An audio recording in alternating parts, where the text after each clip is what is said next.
बिस्मिल्लाहिर्रहमानिर्रहीम। अस्सलामुअलैकुम।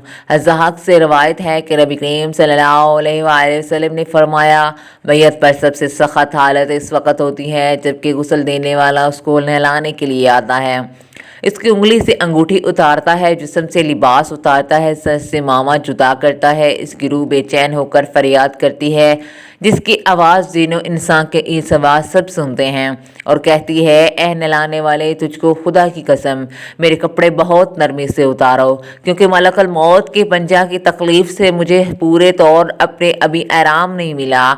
फिर जब उसको तख्ते पर लटाकर उसके पानी डाला जाता है तो रूह पुकारती है, एह नहलाने वाले, खुदा के वास्ते मेरे जिस्म को मौत से हाथ ना लगा, कुव्वत से हाथ ना लगा, क्योंकि वो जान कुनी की सख्ती से नरमी और चूर चूर हो चुकी है। फिर जब नहलाकर उसको कफनाते हैं तो पाँव की तरफ से बांध देते हैं तो रूह कहती है, ए गुस्ल करने वाले, खुदा के लिए अभी सर की तरफ से मेरे कफन में गिरह ना लगाता, मेरी बीवी, बच्चे और तमाम रिश्तेदार दुनिया में आखिरी बार मेरी सूरत देख लें, क्योंकि आज मैं इनसे बिछड़ रहा हूँ और जब क़यामत तक की मेरी सूरत नहीं देखेंगे। फिर जब इनका जनाजा तैयार करके घर से बाहर निकाला जाता है तो रूह पुकारती है, ए जनाजा उठाने वालों, खुदा के वास्ते अभी जल्दी न करना ताकि मैं अपने बाल बच्चों और अजीज़ वकारब से रुखसत हो लूँ। ए जनाजा उठाने वालों, मैं अपनी औलाद को आज यतीम और बीवी को बेवा छोड़ते जा रहा हूँ, खुदा के लिए मेरे बाद इनको तकलीफ़ ना देना, मैं अपना घर और मालो असबाब दूसरों के लिए छोड़े जा रहा हूँ, अब यहाँ कभी वापस नहीं आऊँगा और क़यामत तक किसी की सूरत ना देखूँगा। फिर जब जनाजा उठाकर लेकर चलते हैं तो मैयत कहती है, अल्लाह अल्लाह, ए मेरे भाइयों, मैंने आज तक जो तक मालो असबाब जमा किया था वह सिर्फ वारसों के लिए था, आज इनमें से कोई मेरे गुनाहों का ज़रा सा बोझ भी नहीं उठा सकता, हर चीज़ का हिसाब मुझसे लिया जाएगा और मेरे वारिस खाएँ और उड़ाएंगे।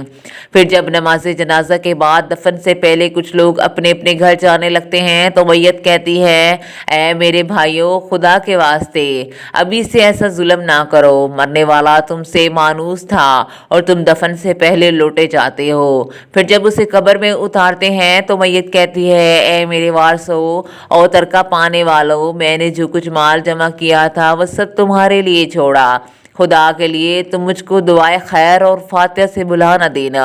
बुजुर्गों का कौल है कि आखिरत की मंजिलों में से कब्र पहली मंजिल है, अगर इस मंजिल में निजात पाए तो इसके बाद की मंजिलें बहुत आसान हैं और अगर यहाँ अजाब में मुब्तला हुआ तो आगे चलकर इनसे भी ज़्यादा सख्ती होगी।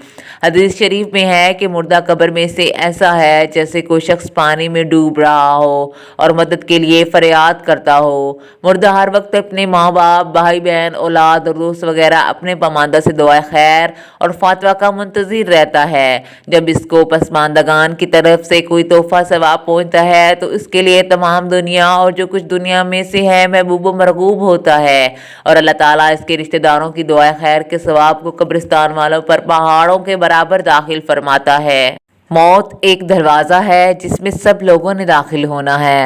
हज़रत उस्मान रज़ी अल्लाह ताला अन्हा जब किसी कब्र पर जाते तो इतना रोते कि इनकी दाढ़ी आंसुओं से तर हो जाती।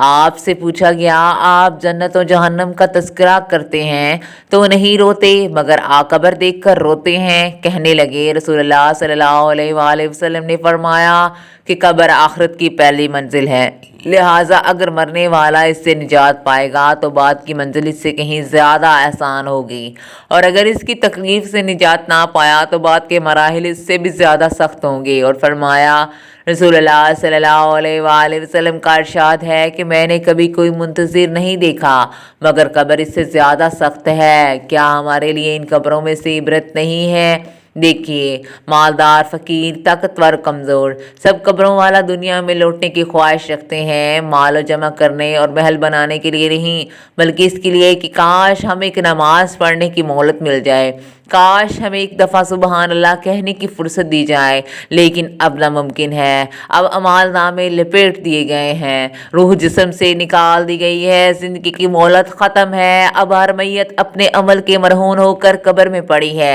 एक हाजतमंद हज़रत उस्मान गनी अल्लाह रज़ी ताला अन्हा के दरवाजे पर ग़ुरूब आफ्ताब के बाद आया।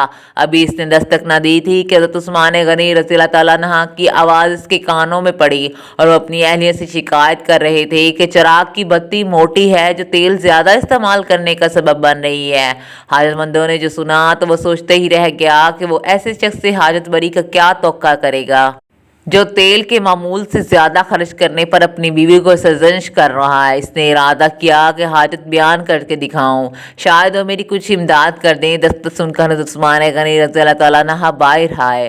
حاجت مند نے اپنی حاجت بیان کی تو لہجے میں زیادہ زور دیتے ہوئے کہا، ضرورت کچھ زیادہ ہی ہے۔ حضرت عثمان غنی نے اس شخص کا ہاتھ تھاما، بستی سے باہر لے گئے جہاں آپ کا سامان تجارت بڑی تعداد میں رکھا ہوا تھا۔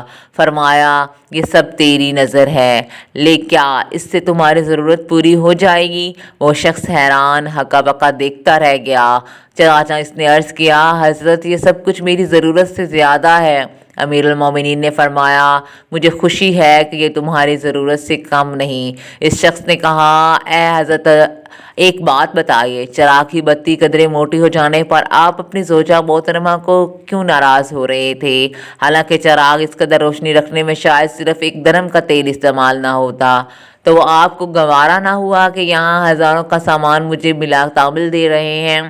تب آپ نے فرمایا، بھائی چراغ میں تیل کا زیادہ اسراف ہے اور زیادہ اسراف اللہ کو پسند نہیں، اور مجھے اللہ کے حضور اپنے اعمال کی فکر رہتی ہے، یہاں مجھے فکر اعمال لاحق ہے، اس لیے میں نے سازش کی، چند سامان تمہیں اللہ کی خوشنودی کے لیے صدقہ دیا، اس پر اجر کی امید ہے اور وہاں سے حساب کا خوف ہے۔ اللہ تعالی ہم سب کو آخرت کی تیاری کی توفیق عطا فرمائے، آمین۔